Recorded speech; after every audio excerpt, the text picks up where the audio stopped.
Hello, beautiful people. My name is Emma. And I'm MC. And we are your hosts of the G-Forces podcast. So we know it's been about 2 weeks since the last time that we had a podcast episode. A lot has happened since then. It has been a crazy 2 weeks for us. Yeah, it has consumed entirely too much of our lives. Well, and then on top of that, we've also been I got sick. Not anything. It was just a head cold, but I got Mary Catherine sick, and then she also got her husband sick. So we've all been down for the count for the last 2 weeks. It's hitting me the worst the last 2 days. Like, it's been quite terrible. Yeah. I thought it had gone away, and then it came back when Chris got it. Yeah. And I'm so angry, but it's fine. It's fine. We're going on vacation tomorrow, so it's fine. So the Azerbaijan Grand Prix has happened since the last time we had an episode. The Music City Grand Prix for Indy Car has happened, and this morning was the Singapore Grand Prix for Formula One. So we've got a lot to go over. I think we are just gonna mostly focus on have a small segment on IndyCar, just talk about our experience. I plan to vlog it, to be honest, but I got entirely too scared to do that in person and in real life having to do that. I also think we don't know the sport as well, and to come into I think other people's environment. Maybe we're thinking about people too much, but I think to come in I really wanted to absorb the experience. Yeah, there's nothing I feel like we could have it would have just been us in silence, trying to just absorb it. I mean, we have tons of video that we've already posted a bit on our socials, but I don't know, we'd never been to an IndyCar race before. We haven't honestly been we watched bits and pieces of IndyCar. Yeah, we've been really absorbed an entire race weekend, and so to go and experience it, we spent our own money. We really wanted to just go and be a fan. Yeah. And so that was our whole reasoning for going, was it's in our own backyard, and it's such a different but similar environment to F1 Oh, that 100%. I don't know why more young people in the States aren't going. One, the affordability is insane, and then just it is such a more relaxed environment. We had nothing but an incredible time, and it couldn't have been more of a welcoming community. So. We'll talk about that. We're going to talk about our IndyCar experience first, and then we'll get into the Singapore Grand Prix. We're kind of just skipping over Azerbaijan, which is unfortunate because it was a decent race, and it was great. Oscar won. I loved it. The podium almost made me tear up a little bit because it was last time Oscar won. We all know the stuff that happened with it. So it was nice for Oscar to win and feel like everybody was genuinely happy to watch him win, and for him to feel like he won it outright. It felt like McLaren was blissful. Yeah. So a nice non-controversial win. Yeah. So congrats to Oscar for that win. Sorry that we didn't get to go over it because you're totally listening. But then we're just going to go over Singapore in our normal and just fashion. talk. Yeah. All right, let's get into it.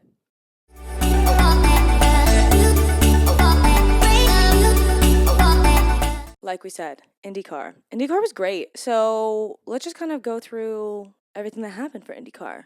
So, like we said on Friday, there was a bunch of stuff downtown. We don't live close to downtown anymore, so going there would have not have been fun for us. So we did not go do any of those things on Friday. It was a lot more, I think it was actually a mix. There was some pit crew stuff that was going on down on Broadway. There was a bit of racer promotion, but then I think it was heavily music.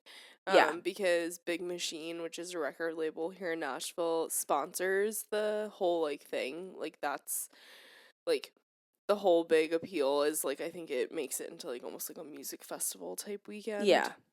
And so we didn't really feel the need to go down to that. We also work in music, so it kind of is just for us a normal weekend. That kind of stuff happening on Broadway happens every weekend for us. And it also would kind of be it would feel workish almost.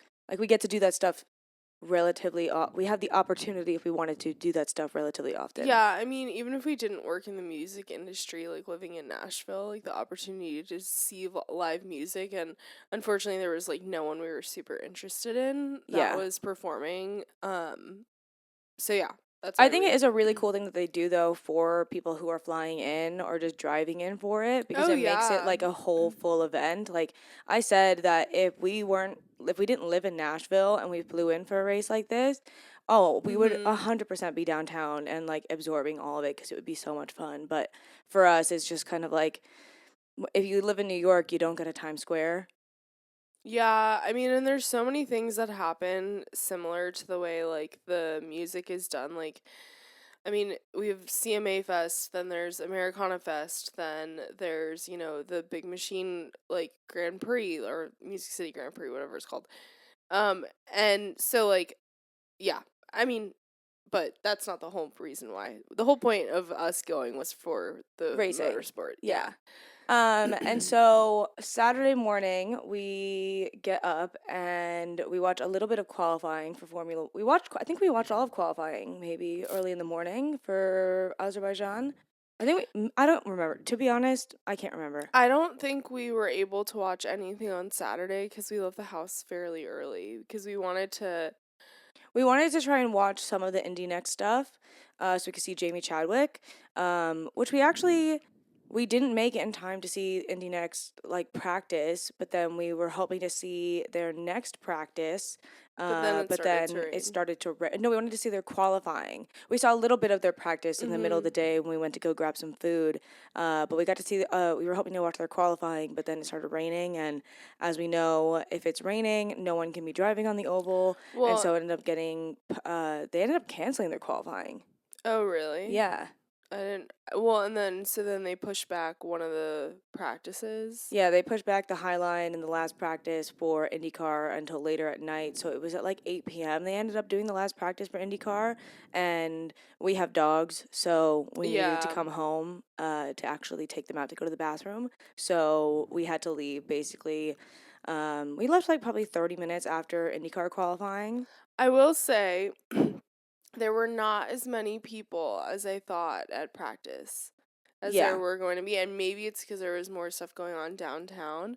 But I was like a little bit shocked. I was kind of expecting there. Now, don't like not saying that there weren't. There was There like a was definitely a lot, handful of people, but but I think like seeing that crowd, I was like, I wonder what like tomorrow is gonna be like. oh, and there And was not an then empty seat anywhere it on was Sunday. insane. Yeah. It was crazy. Yeah. Saturday we get there. Saturday morning we get there, and we ended up getting the Premier Plus seats. So if you go to the Nashville Speedway, it is like the red seat backs. So you're not on like a bleacher seat. And price wise, compared to F1, it was like highway robbery. I mean, not we were practically stealing them. It felt like compared to F1 because I'm pretty sure like an F1 GA ticket for Coda is more expensive than what we spent on these seats. And these seats gave us like a bar and some food like right there, so we didn't have to go all the way down to the ground if we wanted to. And it also the biggest part, which was great, was having reserved parking, which was right next to the grandstands, which was awesome. So if you do go to an IndyCar race and something like that is available, 10 out of 10 recommend it. The ease of having the car right there made our lives so much better. Yeah, it was nice, and it was a separate entrance from the GA parking. I love that because I don't know. We grew up like with the Meadowlands in New Jersey, and if anyone here understands that pain of leaving a concert or any sort of sports game from there, you will understand why. Like, I will pay the extra dollar to, Now granted, we were not selling, our organs on the black market for these tickets, but No, um I definitely think that's the thing, like the affordability is so it's nice. huge.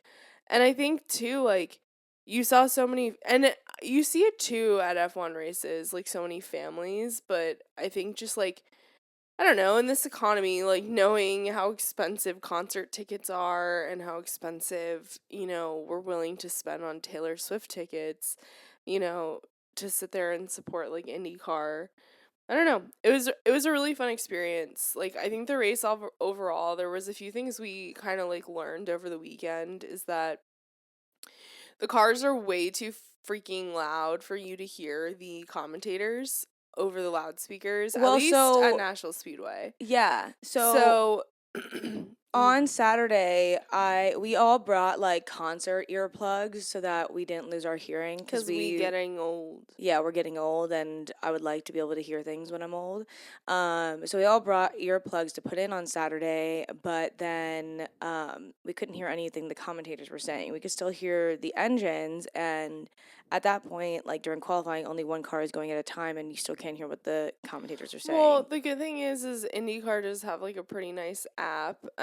I don't even know if the F1 app has this, but basically I don't think like it has that they have like live radio. radio, but then they also have like live and interactive maps so you can see like where everyone is. You can see the standing. You can click on the driver and see what mile per hour they're up to, like when they're braking. It's honestly really nice.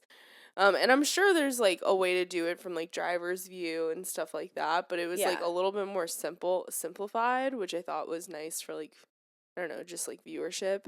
Um, so we were watching that on Saturday, but you can't hear anything. And so like certain things were going on and we didn't really understand. And so the next day we decided to bring headphones, and I will say I did read up online, like everyone kind of gives their advice. There's like a whole group of people that are very pro foam earplugs, like the OG. But then there's people that there are these like giant 3M headphones that are like over the ear noise canceling or like ear protection, but they also can attach like radios. And I'm like genuinely if we go next year, like I might just get one of those because to like sit there and like only be able to hear portions of it, like you definitely need some sort of radio if you're going to go for like your first time. So, Well, so what I did on Sunday, I brought my AirPods and they have the like noise canceling feature on them. At first, I just had like one earplug in one ear and then an AirPod in the other side, but then I realized that without having both AirPods in, the noise canceling feature wasn't going to work. So I was like, okay, let me see if I can just do both AirPods and if that's good enough. And that canceled a good amount of the noise, so like my ears weren't bleeding at the end, and I was able to connect to the radio and pay attention to the race through that. Especially because with an oval, I'm not paying attention to how many laps people are at specifically and who passed who all the time because it's quite difficult to figure that out. Um, so having the radio made it a lot easier to really understand where we were in the race and kind of what was going on. yeah, I mean like right away Will Powers, who is like basically like the champion Championship contender. contender within the first like 3 laps ended up having a belt issue, and if we didn't have our headphones on, we would have never known. We would have been like why is he sitting in the pit lane for like 5 laps? And ultimately that ended up, really allowing Alex Palou to win, but so it's just like little things that you kind of learn as you go to these races. And I'm sure there are people who've been going. I mean, we met a few guys who've been going for That was one of the most fun part. years. Our seats were surrounded by these older men who had been going. One of them said that he had been to 46 Indy 500s, and like I had wanted to originally when we went there to go and chat, like find like young girls our age and like talk to them, like talk to more like motorsport like content creators. Whatever. But we were literally like sidetracked by talking to the old men around us and just talking to them about motorsport, and it was so fun. Well, and it was really interesting to kind of understand their perspective as to why like a lot of them were so much more into IndyCar than F1. Mm-hmm. And for them, like F1, they were like, well, it just feels like unlimited money.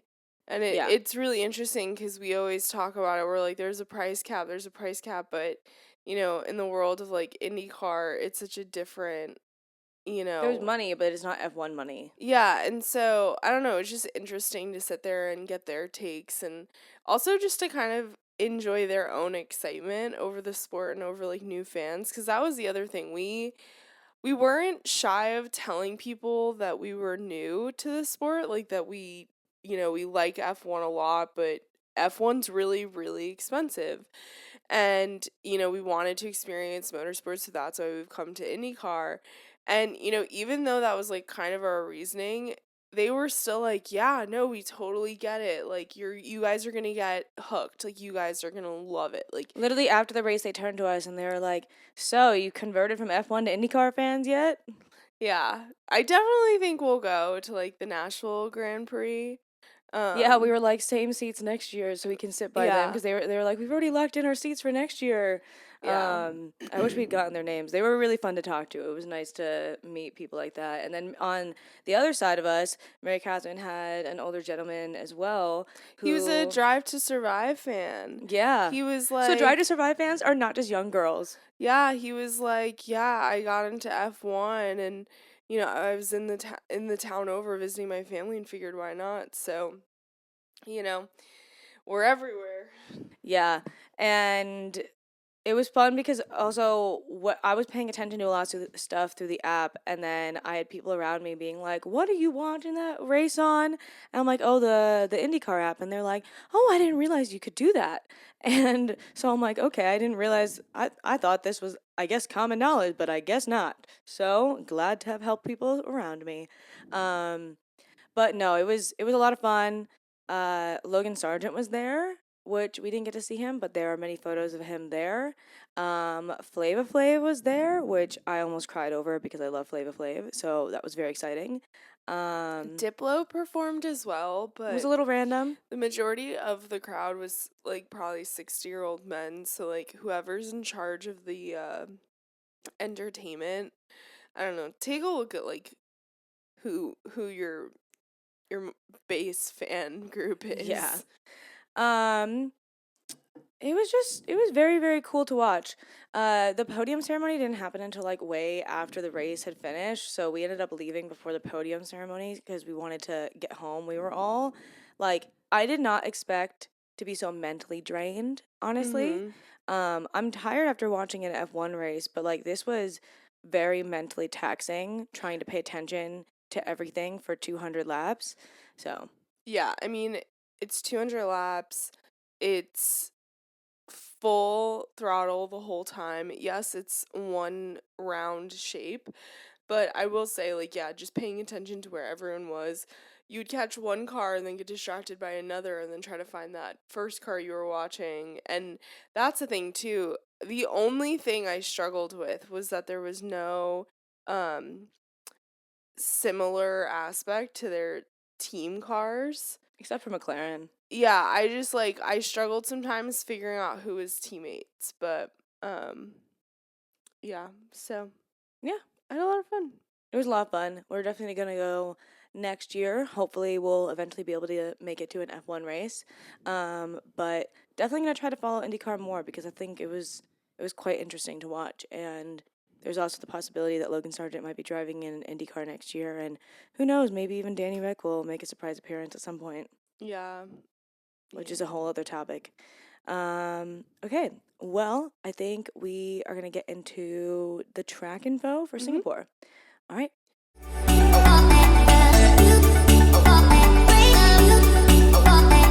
The official race name for this weekend was the Formula 1 Singapore Airlines Singapore Grand Prix 2024. The circuit name is the Marina Bay Circuit, or I think the Marina Bay Street Circuit. Yeah.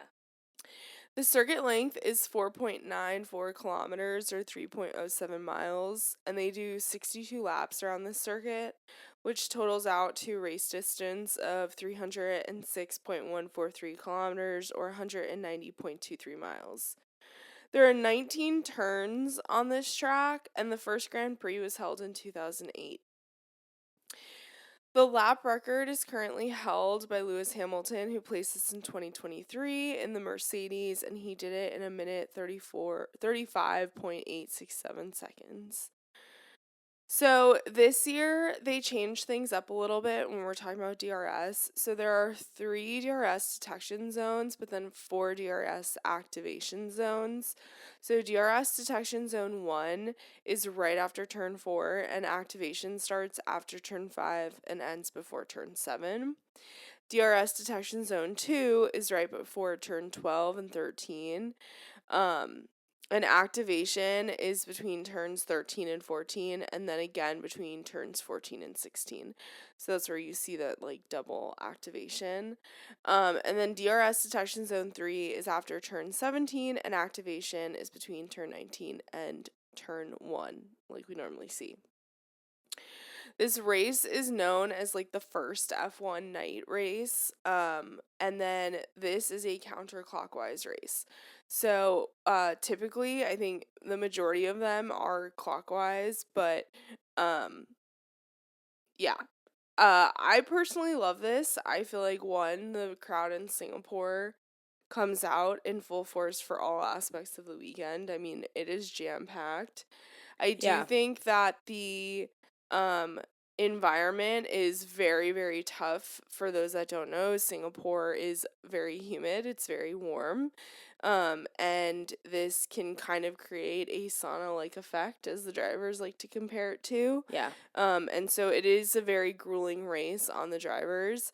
And then This race and after Qatar last year, I think everyone's going to consider Qatar as well up there. They're considered the two hardest races physically on your body just because of how hot it is. I mean, you yeah. said that Jack Doohan was on the post race Yeah, show. he was on the post race show and he said he like came into the track or into the paddock and he was saying hi to fans and he was like the sun itself is really hot.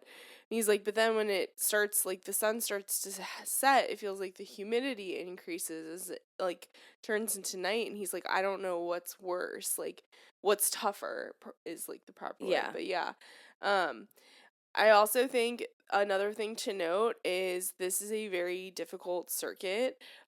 Since inception, 100% of the races have had a safety car.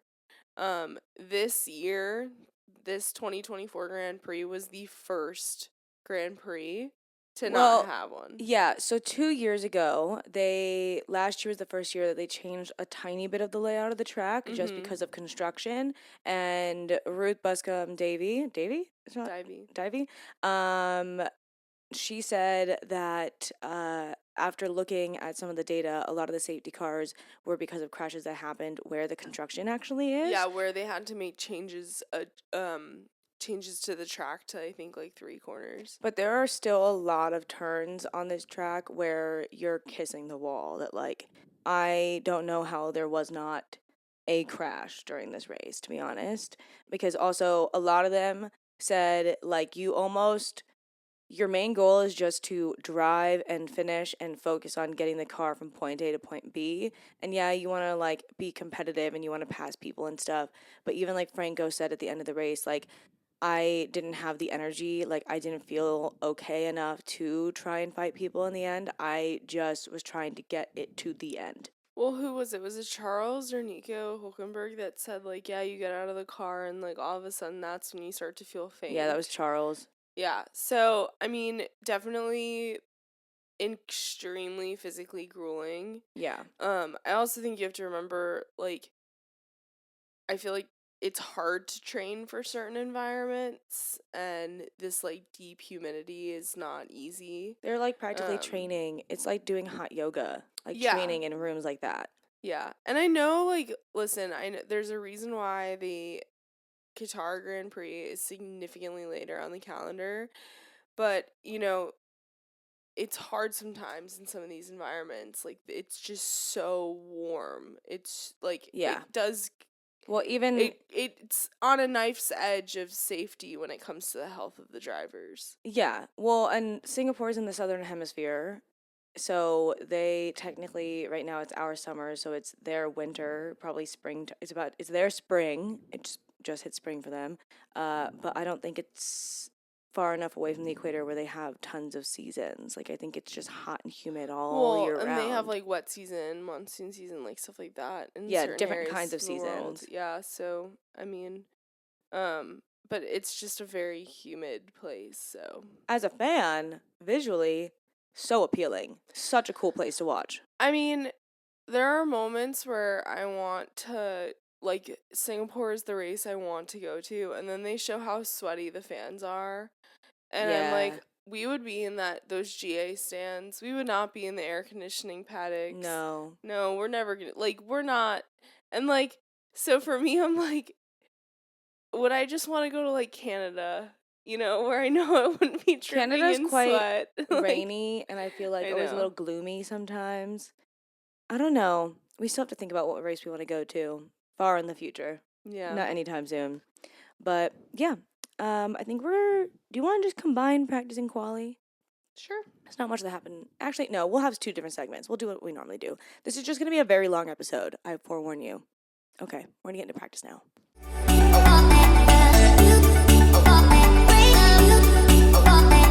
I think we're at a certain point in the season with practice where, I mean, it's been quite sleepy for quite a few races, but I think we're at the point where too many people have, like, power unit issues and gearbox issues where they can't really risk crashing. People are just, like, trying to get their They're car. just trying to get used to the laps. Yeah, to, like, they're around the just track. trying to get used to, like, little minutia changes that they've made that I feel like practice has become very sleepy.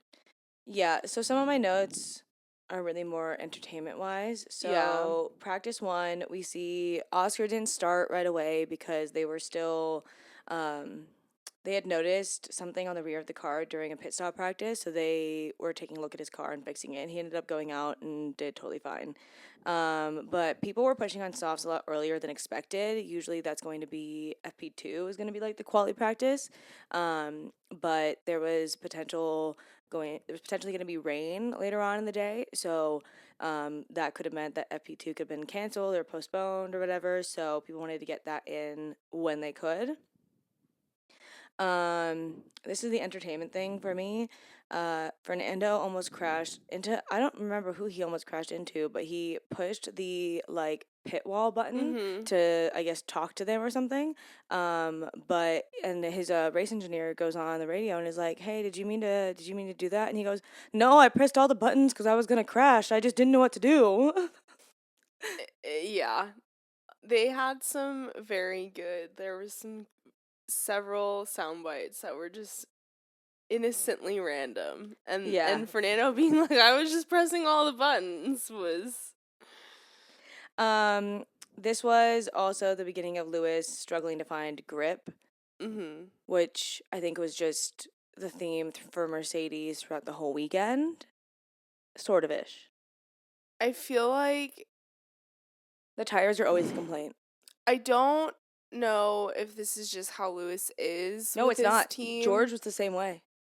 No, but I'm saying, like, sometimes it just feels like Lewis sees it as a sinking ship and is just over it. Like, it seems like his mentality is just so glass half empty. And, like, you can see how George is trying to step up to, like, a role of some level of leadership. But sometimes it just, like, I don't know. And maybe it's just, like, the fact that it's coming to the end of the season. But it just sometimes feels like the inability to find the positivity is really difficult for Lewis sometimes. Yeah. And I know that is, like, nothing against him. Like, maybe it is just that bad. But it's like, dude, you have, like, 6 more races with everyone. And, like, you're leaving. Yeah. Like, I don't know. It's just, like, every weekend it's the same. But at the end, it was Charles, Lando, and Carlos in the top 3. That was kind of the trend for all 3 practice sessions. I definitely think people thought Ferrari was going to be a bigger contender this Same weekend. with VCarb as well. Yeah. I think Williams, Ferrari, and VCarb had really strong practice sessions, and I think it just goes to show, like, we can't take practice and put it into, like, qualifying. Yeah. So... second practice, we see Alex Albon top the charts at one point when he was on mediums, which was fun. We also, I think the rest, a lot of my stuff was a lot of just fun stuff. So Franco made a little oopsie during FP2. It was so... The pit, like, was actually slightly dark, it looked like, and some of the colors all looked the same. And he was pulling into his box, and it actually wasn't his box, it was an Alpine box, and he missed his box was the next one. And so you see them, like the Williams mechanics, like motioning him to come towards them, and the Alpine guys just stand back, like, you're not our car. What the commentators were like, world champions have done that before, and this is third race. Like, it's fine. I mean, It's not like it was during a race. yeah, I mean, it happens to everyone. Yeah. You know, I'm sure, like, it's the similar motion of, like, walking into the wrong office, you know? Yeah. It's Or fine. accidentally going into the wrong bathroom. Yeah, yeah, yeah. Ollie Behrman was a TV commentator. He had us dying laughing at one point because he gets on F1 TV, and they were expecting it to be James Hinchcliffe. But James was walking around with Ollie, and I guess just hanging out with him for this entire session. And there's an entire like montage of Ollie on like F1's Instagram and their TikTok of just like clips of him throughout the weekend. So Ollie had run the Ferrari like Twitter during FP1. Then he was a photographer during the rest of the time. And then now he was a commentator. And he was like, I don't know if you've seen my Instagram, but I posted some of my photography results. If you want to check them out, I think they're pretty good. Gotta plug those socials. And I was laughing because he was at he was at the exit of one of the turns, and there's a video of him being like, I didn't expect them to go so fast. Bro, it's not like you've literally been in the car. You've been in a Ferrari to boot. Like, it's not even, you know, you've been in a speedy vehicle. It's just fun. Like, it's fun to see the joy of it. The From, like, excitement. The new kids. Yeah, the like, there's so much excitement, I feel like, with the stress younger isn't there guys. yet. Yeah. They haven't aged yet. Yeah. They haven't been been through Yeah. the shit yet. No one's hurt them yet. Please don't hurt them. I don't have anything for FP3 besides the lizards. Well, so first, to finish off FP2, 2 minutes to go, George went into the wall. He was able to drive back, but his front wing was just like hanging there on the ground. It was pretty messed up. He reversed back and then was able to drive back, and everything was fine in the end. But that was just to show a lot of people were going far into the turns, into like the escape routes, and then having to do U-turns and stuff like that, just because of how tight the track is. FP3, the lizard on the track. There was a red flag from the beginning, basically, because there was a lizard on the track. I love the lizards. They're so fun. Aren't there lizards in Brazil too? Maybe. I don't know. I don't think so. No, maybe there's just lizard. Well, because I know there's lizards in Miami. I don't think there's just lizards hanging out in Miami. No, there are. You'll have to ask Kathleen about it. I think there's like geckos, iguanas. like iguanas. I don't think there's just like iguanas hanging out. Yeah, there on the are. track. We didn't have like an animal stop during the Miami Grand Prix. No, I think the only other one we have like an animal stop for is Canada. For the groundhogs. I thought there were. Doesn't matter. Anyways. So that happened. They had to have officials chase the lizard off the track and to safety. And then Alex Albon clipped the barriers right before returning to the garage. Everything was fine, obviously, in the end. But that was FP3.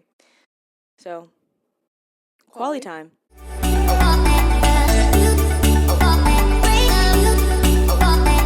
So it seemed like softs were the first tire of choice for everyone.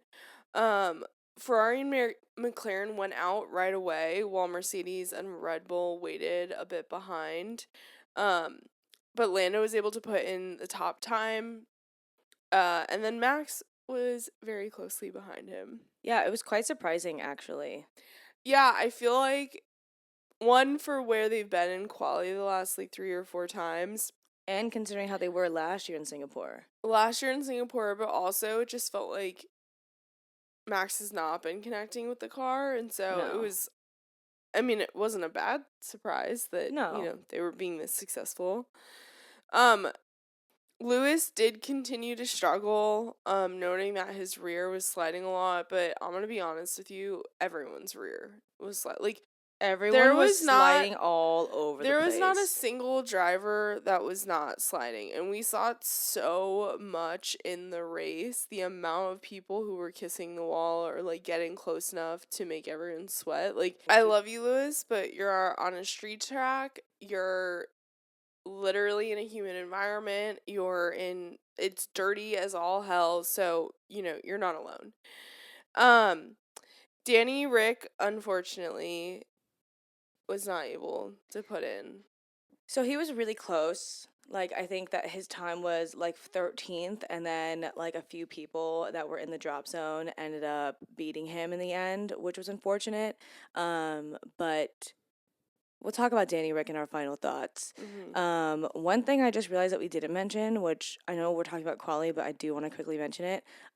Justice for Checo. I know I have been one of Checo's hardest critics over the last year and a half, and I feel bad, given the fact that apparently they've traced back Red Bull's problems to Barcelona 2023, which is when Checo started to struggle with the car.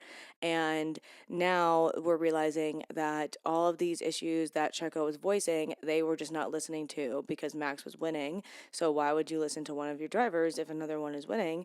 So Checo was almost gaslit this whole time because of it. Well, and I think I feel like we talked about this in the last episode or two, but he did come out and he was like, now that Max is having issues, people are finally paying attention. And that is just like not the level of confidence you ever want to give your driver in No. terms of like, you didn't listen to me, but you listened to the guy who's like in the car next to me. Like, why are my feelings not, like, why are my issues not valid? Yeah.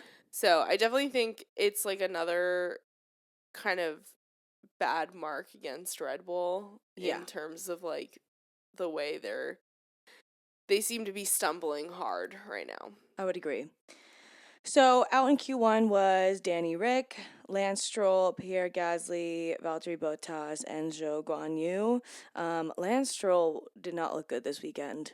In an interview, I don't know. Mary Catherine thinks it was the dust. I don't know. I hope he's okay. He just looked sick to me. Like he just probably had the flu or something. I don't know. Yeah, maybe he has a bad cold. Yeah, maybe he has what we have. Yeah. But hope you feel better, Lance. Q2. Lap times were getting deleted. Lap times were deleted several times throughout I didn't even realize qualifying. that. Yeah, so it ended up actually affecting Charles in Q3 pretty badly. Yeah. But there was like a whole bunch of lap times that got deleted. They like they glazed over it, but you started to see this like becoming an issue, and then it ultimately affected Charles. So. Yeah. So, anything else you have for, I have the order for Q2, but I don't have any other comments. Lando placed the top time at the beginning of the session, but Lewis was able to come up on top in Q2, and then Checo unfortunately wasn't able to move past Q2, but I think he's kind of struggled to get out of Q2 most of this season, so. Yeah. Alex Albon and Franco Colapinto did pretty well. They did not move on to Q3, but they both just missed out. So it was Alex Albon, Franco Colapinto, Checo Perez, Kevin Magnussen, and then Esteban Ocon. Franco Colapinto, everyone has had nothing but praise for him. He is probably the closest competitor Alex has had as a teammate, like in these last few races. He has been able to keep up with him, which is exciting because Alex deserves to have a teammate that's pushing him because Alex is a phenomenal driver. I think there's also risks that Franco has taken that we've seen that I think a lot of people are sitting there and holding their breath thinking it might not succeed, but I do think he's a significantly more intelligent driver. I think he's a very confident driver too. Because there's something I want to touch upon when we get to the race where I think you can just immediately tell that like if he gets a seed, I think he's gonna be he's gonna be like a Nico Hulkenberg, where he's just like consistent as all hell. Yeah. Like I think he's gonna be a risk taker. Like Valtteri Bottas, I think is a better comparison. Like I can just see this like composure of like getting shit done. Yeah, I agree. Q3, 2 minutes into it, we see Carlos hit the wall. It was so weird. It was in the final turn. It was the same place that Lance Stroll crashed last year. Luckily, not nearly as bad of a crash for Carlos. So he got out of the car and walked away. Probably went to the medical tent, as they always have to, but was fine. He did get noted by the stewards for crossing the track on foot, but I have not seen a fine for him. Yeah, because he didn't walk to a medical tent. He walked back to the pit lane. Yeah, but he like walked on the track though. Yeah, he had to cross it because where Yeah, he. but Lewis got a $50,000 fine when he did that. Yeah, well, they're too worried about curse words at this point. Yeah. So. Can we go back to when we were so focused on track limits last year that we were just giving penalties left and right to people for that Ugh. instead of curse words? Okay. 8 minutes remained. They got the car off track in like 2 seconds. And then the video of all of the race officials that were trying to get the barriers back together, it was actually cracking me up because they were just like hitting it with their butts. My God, Emma. Okay. Everybody gets back out on track, start At doing the this normal thing. point, only 3 drivers were able to place a time because of how early the crash was.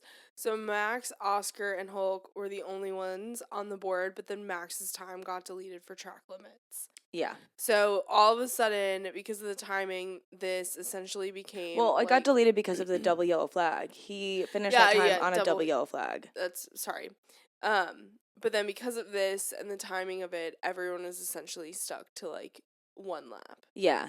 So Charles we thought was going to be higher up, but then he ended up getting his time deleted when he did get to do his run because of track limits. And then the order ended up being Lando P1, Max P2, Lewis P3, George P4, Oscar P5, Hulkenberg P6, Fernando P7, Yuki P8, Charles P9, and Carlos P10. And that was qualifying. So we are going to go on to the race now.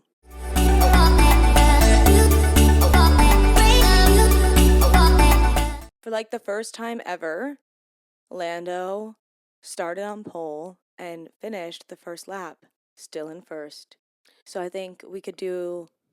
We're not going to applause because that would not sound great into the microphone. But you all can be at home and do an applause for Lando for successfully fixing that problem. I think it was so needed. He needed it. It was needed because that was the one thing that I think the media and reporters and even people like us were kind of ridiculing him about was the fact that it was like, okay, you get pole position, but then you have to fight to get back to first. And Yeah. I mean, we've all seen it. The McLaren does dog shit in dirty air. And Max is a really good defender, so... And Max is a great starter, I think. Yeah, and so I think it was just, like, this bit of confidence and kind of this, like, deep sigh of relief that I think a lot of fans and McLaren's pit wall could take. Because I think, you know, besides what he was able to accomplish today, I think he should be so freaking proud of that start. Because it was perfect. And it didn't feel like he was focused on anyone but himself. I think that this was the closest to a perfect race that he has driven. Yeah, I liked that he didn't try to do that stupid Max trick. Like, I like that and I do think, I remember the pundits saying that second place is kind of the shittier, like, spot to start in at this track. Yeah, because you're on the dirty side of the track. And so, like, I am happy that Max focused on Lewis and Lando was just able to get away. Yeah. So. Okay. We see Oscar move up to 5th in the start, and then we also see Franco move up to 9th in the start. Franco's move off of the start, Alex Albon was not the happiest about. He did radio in being like, what is Franco doing? Is he crazy? Trying to dive bomb? Yeah. But I couldn't watch his move exactly on what he did. I think he just, the chaos of starting in the middle, I think you just kind of, it's, as much as you're not trying to hit your teammate or pass your teammate, it's all for one at that point. Like, just get out of the carnage. Yeah, I think DC was commenting on the Mercedes and at one point was like, even though you're teammates, at the end of the day, that's your biggest competition. Yeah, because they And have the so, same car as you. yeah, and so I think it's definitely I think it's good. I think it's what Williams needs is someone who's willing to take these risks. So yeah, I think it was interesting. Unfortunately, I think Alex dealt with like a lot of traffic and there was a bit of like a skirmish off of the start towards the back of the pack. And so Alex unfortunately dropped down to 15th. Yeah, he didn't last very long in the race, though, Yeah. unfortunately. But we'll get to that. Lewis started off on softs. I think so did Daniel Ricciardo. Everybody else was basically on mediums, and then there were a few people in the back that started off on hards. Hards. I think Lewis starting off on softs was hoping that he was going to jump the start a bit more, and he did a bit. If he had gotten if he had a slightly faster reaction time than Max, I think he probably would have been able to pass Max off the start, because it looked like going into that first turn, he was basically right on top of Max, and he had to back off so that they didn't crash. So I think that unfortunately that's what happened for Lewis. We see our first pit stop, lap 12. Alex goes in. Mm-mm. Who pit before him? Danny. Oh, yes. Danny pitted first on lap 11. Yeah. Yeah, so Danny pitted. A lot of people were hoping for a safety car in this race because that's what has happened historically. So some people took the risk of let our strategy be we're going to have a safety car at some point. Danny Ric was one of those people that their strategy was depending on a safety car. I don't think he was alone though. Like, and that's the No. thing. I think Alex was up there as well. yeah. Alex then pitted in lap 12. And he pit for hards, which means if he had pit then for hards and stayed in the race, I think their plan was to keep him out the rest of the time on those hards, which would have been aggressive. Yeah, it would have been really tough. Yeah. I don't think it would have made for anything successful, in my opinion. No. So then we see Franco in front of Checo for a good chunk of, I'd say for the first stint, it was Checo just trying to chase Franco. And there was a while there where he was like only like a second away. And then eventually he was like 2 to 3 seconds away. And we were nervous that Franco, given that it is his first Singapore race, that it was going to be a difficult one for him. It's not an easy track, and I don't believe it's a track that F2 They has don't. gone to, and so he knew he knew Baku, but he didn't know Singapore, and so that was the biggest concern with everyone was, I mean, people statistically crash at this. Yeah. And with it being such a dirty track, it's a lot easier to slip around, which was what we were seeing. They eventually showed like one of the driver cams for Checo. And so we were watching like the rear of Franco's car and he was sliding around all over the place. And I think it was the track being really dirty. B, the stress of like trying to keep somebody off. Well, and the fact that you have a Red Bull behind you. Yeah. Like, and so while a Red Bull behind a Williams. While Checo was struggling to pass Fernando, Checo got onto the radio, and I thought that this is past Franco. Past Franco. I thought this is something that was so fun, like kind, and he was like, man, like Franco's doing good. Like he's tough to get past. Like he's good at defending, and it was just one of those things that it was like another solidifier of like give this kid a seat. Like somebody give this kid a seat. Someone call him. Yeah. So the thing I wanted to bring up about Franco was that at this point when he has Checo behind him and he's sliding around and everything, I immediately thought that Franco was going to be the car that would ultimately bring about the safety car. Obviously that didn't happen because there was no safety car, and there was a post-race radio from Franco, and we can talk about this towards the end, but basically, like, he was like, I didn't feel good, like, I'm so sorry, like, I couldn't do better, and I think he kind of scaled back because he was seeing the mistakes he was making.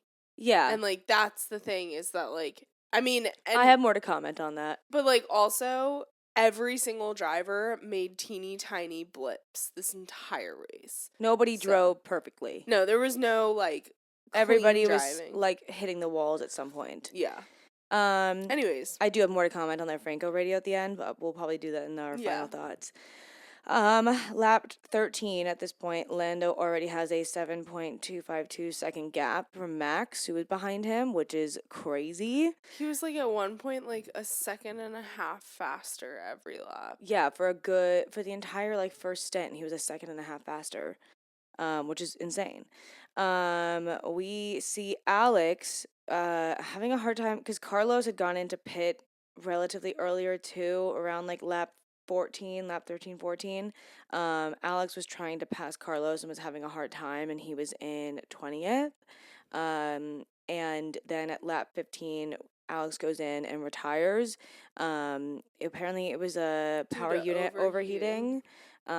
which is interesting. I was worried that was going to happen to Franco at one point because they are driving the same car, but I don't know how old Alex's power unit is versus the one that Franco is using, so it could be an older one. I don't really know. So, we are also hearing Lewis complain about pitting early and his tires. Yeah, so around this like lap 16, lap 18, Lando was 13 seconds in the lead, and then around this time Lewis pitted, and this seemed to be a really really big issue for him. This seemed to be something that he lamented on for quite a bit. Yeah. And I kind of obviously I don't know, like we don't know the conversations the team has, and the pundits kind of talked about this a little bit, but it is really frustrating when like you as a driver sit here and like Lewis, you could have said, "Hey, the car feels okay. Why are we pitting so early?" Like you're not a robot, you know? And sometimes it just feels like the blame goes on like the team and the strategist, but it's like I don't know. It's like Well, DC was like, if he was concerned about pitting so early, he should have spoken up and yeah. said something. Like, you have the choice to be like, no, I don't want to. It's too early. Why are we doing this? Is there something wrong with the tires, guys? Are you seeing data that I'm not feeling? Well, and it's a weird kind of like it feels almost like Mercedes and McLaren are like foils of each other. Where like Mercedes like has their rigid plan and they follow it, and then they get upset once they've followed it. Whereas McLaren doesn't really have a plan. They ask their They're drivers. asking too much. They're asking their drivers for their strategy decisions, and it's like it's interesting because it's like they're the complete opposite. Where if they were just like a beautiful mix of the two, they would be perfect. Yeah, I But agree. anyways. My next note is not until lap 29, so I don't know when your next note is. Charles had been stuck behind Fernando for like a shit ton of laps and was really, really frustrated by this, but he was finally able to pass him on lap 26. And then my next lap, oh my god. My next note is that at this point, Oscar was in 4th and George was in 3rd. George went into the pit and Oscar's team told him to push it now that he was in clean air. That was exactly what I had. Oh, wow. And then Charles right after is also able to pass Hulkenberg as well. Max went to the pit at lap 30, and he comes out right behind Charles in 4th place. He was pissed. Yeah, he was not happy about it. Well, he thought that he had been undercut by Charles. He thought that Charles had already pit, but he didn't know that Charles had not even gone in yet. So I can understand the frustration, but buddy, you are technically a good 25 seconds ahead of him because you've already pitted and he has not. You're good, don't worry. Yeah. Lap 30, we also see Franco go into the pit, and this is when we realize that Franco was undercut by Checo. So Franco comes out behind Checo, which is unfortunate, but it happens. This is part of what I want to comment. We'll talk a bit more about later on when we talk about Franco and the radio message. We also see Lando go into pit. Lando thought that he had front wing damage, and they had called him into the pit, I think, before they really saw the data a ton. And Jolyon was like, they should have kept him out one more lap or just, as a precaution, taken the extra 5 seconds to change the front wing. Afterwards, nothing really affected Afterwards, they asked Ruth about it, and Ruth was like, they have so much data so fast that they were probably able to sit there and, like, pull it. Like, it probably wasn't a concern. We do hear the radio messages delayed, so it could have been said before he went into the box. But yeah, that was halfway through the race, and they were finally able to pit. Um, and this is when McLaren starts asking Oscar what to do. Yeah, so there were all these questions about like, hey Lewis, like how do you feel if you pitted at this point, like went a little bit longer, like you'd behind Oscar, how would you feel about pitting? You'd be behind Lewis if you pitted at this point. And it was like, why are you not making the decision for him? Like, why are you not running it up the engineer ladder or this analytics statistic? Like, why are you not figuring out with the data you have? Why are you asking the guy behind the wheel who's just trying to freaking drive? And not And pass out. and so like it was a little frustrating cuz it does feel like they're so close. Like they're so close to being all together Yeah. and then they Do stuff like that. yeah. Yeah. So, yeah. It's interesting. Charles finally goes into pit at lap 37, and he comes out ahead of Hulkenberg. Oscar finally pit at lap 39. Honestly, I think it was a little bit too long. I think they should have pulled him They in at lap always have him go too I long. think they should have pulled him in at like lap 35, maybe 36, because by the time he was at lap 39, the gap between him and Max had already closed so much more. Yeah. And like not saying that he would have come into second, but like maybe he would have been able to fight a little bit and be a little bit closer or like not had to pass every freaking Mercedes, but I don't know. I'm just a civilian, so what do I know? Yeah, so he comes out and he passes Lewis pretty quickly. Mhm. He just had to get his tires heated up. Well, and this is kind of that moment where like Lewis, like you can just tell Lewis is going to be like, "I told you guys," because Oscar was able to pass so quickly. Lewis had been on significantly older Yeah, like tires. 30 lap tires. Yeah. Lap 41, we see some tension with V-Carb. So Danny was in Mhm. one place and Yuki was right behind him by like a second or so. It was like 2. And Yuki had just changed for soft tires. So he had the fresher tires. Danny had pitted so early on in the race, and he had hards, I think it was. So Yuki goes onto the radio and is like, "Are we gonna switch?" And the team is like, "We're still discussing if that's what we want to do." And Yuki's like, "I'm gonna damage my tires because of like dealing with the dirty air behind your teammate can damage your Yeah. tires," which is like valid of Yuki, but Yuki seemed extremely frustrated on the radio. But it happens. Eventually, Danny did let Yuki pass. Yeah, they ended up swapping, but they weren't the only team to swap. Carlos and Charles ended up swapping positions as well. I think it was just like the ultimate call. I think there was talks of Lewis and George at one point in the beginning when George was starting to walk up on Lewis. So, like, I mean, it happens. Like, Yeah, it's just the easiest way to pass. Like, you don't. What are you fighting for at that point? yeah. Lap 45, we see Oscar pass George. Um, my next note's not until lap 50, but we see Kevin Magnussen get a puncture, and slowly make his way back into the pit. Lando also had another scare on lap 45 when he kissed the wall again. So I think everyone at that point was kind of like, holy shit. And Calm so yourself.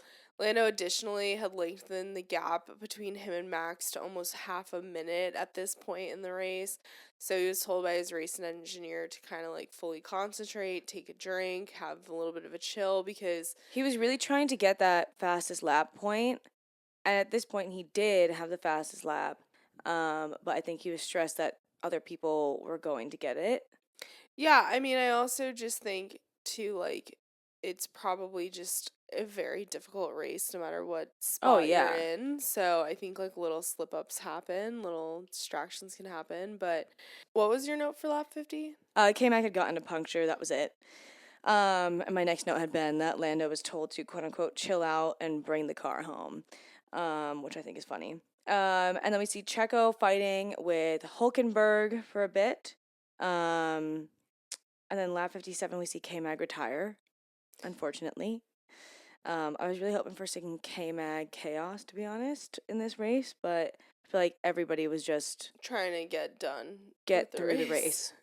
race. Um, well, a few laps left to go. We see Danny Ric go into the pit for some softs, and he ends up getting the fastest lap and takes that away from Lando, which we believe is potentially a strategic call by overall Red Bull. Mm-hmm. So getting the fastest lap so that Lando can't get that point and potentially be closer to Max.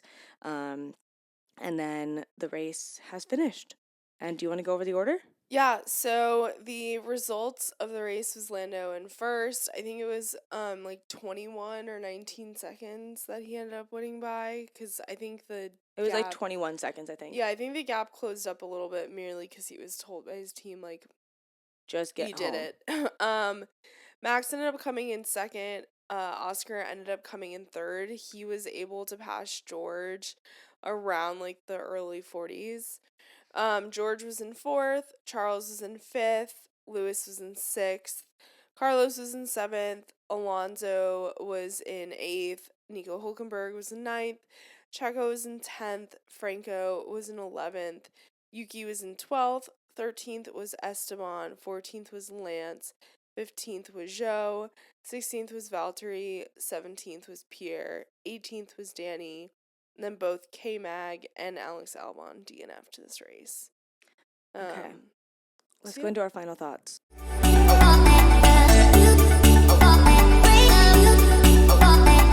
Let's start with Franco. So I think the undercut is to blame on Williams. Well, so Um, part of the radio message, Franco had said that, like, I'm sorry that I didn't get points. And James Vowles had hopped on the radio and was like, that was a wonderful race. Like, this is probably one of the hardest races that you've ever had to do. This is a difficult race, and you did everything you could. Like, you did a great job. Like, we win together, we lose together. Like, it's not all on you for not getting points. And I think that was him admitting, like, Williams messed up with the undercut. yeah. I mean, I think just the fact that Franco was defending and fighting off a Red Bull for a period of time A multi-race winner Red Bull. that was like that he was fighting to get into the points, I think we were on Logan Sargent's side for so long, and it's funny because I love how many people are amazed by Franco, yet 3 races ago when the entire idea of him coming in was introduced, people were so anti it. People were like, who is this kid? Why is this kid joining? Like, I don't know. I think it's just crazy to see like there's so much undiscovered talent in the younger generation. Well, I think we also all forget that these younger guys, girls in the driver academies, they are doing sim work all the all the time. time. And so James Val said, because they asked him, like, are you surprised at Franco's performance over the last few races? And James was like, I'm surprised at how comfortable he adjusted to F1, just because it takes time typically, but I'm not surprised at how well he's actually driving, because in the Sims he was his performance was right up there with Alex Albon. So Yeah. it makes sense that he on track is driving close to Alex Albon. Yeah, I think if he doesn't have a seat for next year, I think if there's any possibility of someone leaving a car, I can see him being in Or if someone's not performing next yeah, year, him being replacing like the them. replacement. I really hope he has a spot for next year. Like I'm so torn cuz there's so many people that don't have spots that like yeah, there's just like so many people. There's too many people now. Yeah. Yeah. But yeah, I thought he did incredible. I feel like he keeps doing incredible, so I would not be surprised if he gets the Sauber Audi seat for next year. And then the other seat that is up for contention is still the the V carb seat, Danny Ric seat, which very sadly there is a chance that today was Danny Ric's last race. I think it was his last race given the way the commentators were talking. there was buzz from the beginning of the weekend, and there was certain interviews that he did where he basically was like, there's a lot, like I understand that there's checks and balances. And he's like, I've been in this position before with McLaren, and I thought that was really telling, and then his post-race interview, like it was It was so heartbreaking. upsetting to watch. Like, Will Buxton almost cried. I did cry. I teared up. It was just, it's sad watching someone who is so beloved in the sport and someone who has been so competitive in the past just not finish in the way that they deserve to finish. Like, I not that he hasn't also been given the chance to perform really well. It's just sad to see the lack of performance and like the bad car and everything else over the last year or two.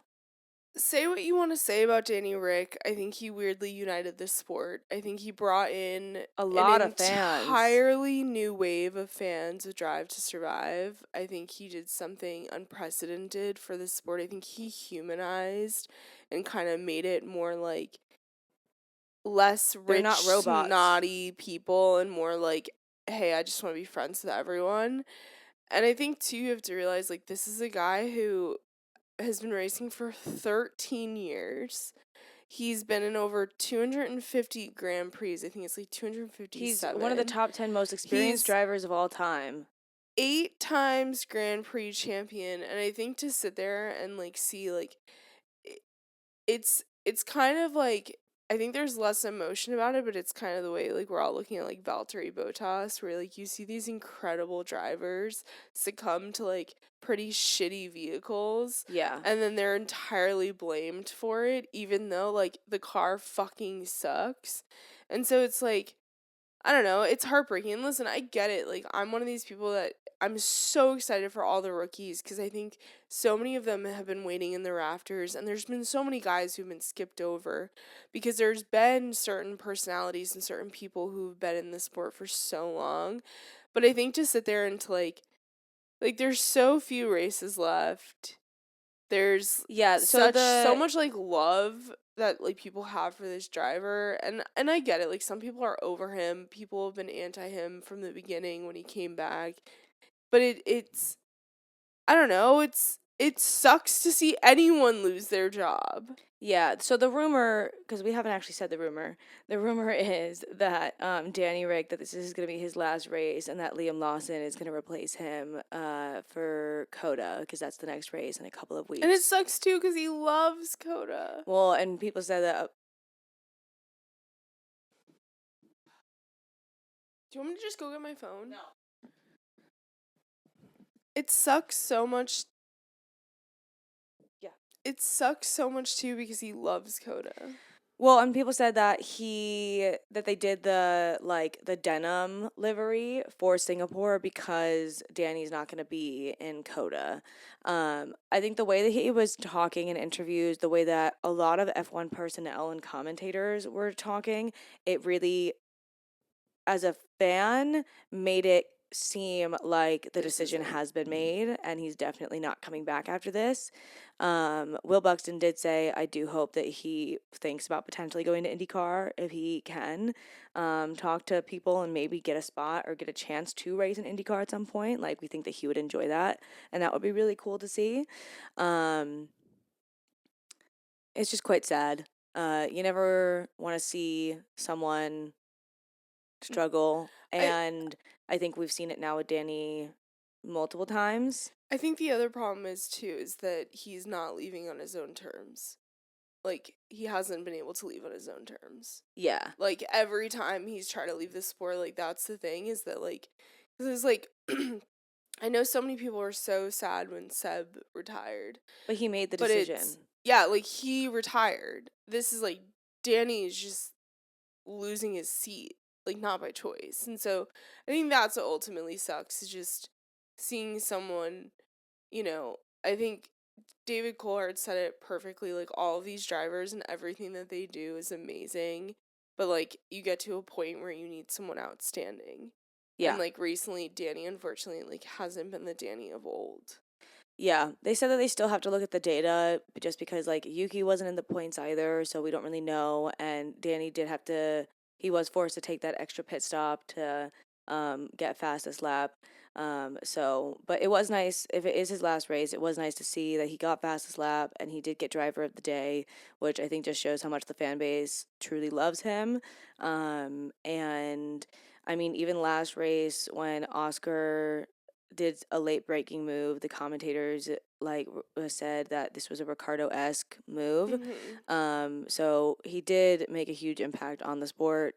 And it'll be sad to see him go. I think nobody really expected people to lose their seats in the middle of the season again, like first Logan and then now potentially Danny.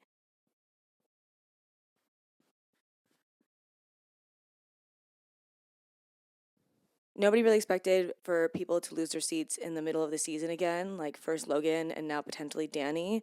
I think people are quite upset about it. But like we said in the past, they're all businesses.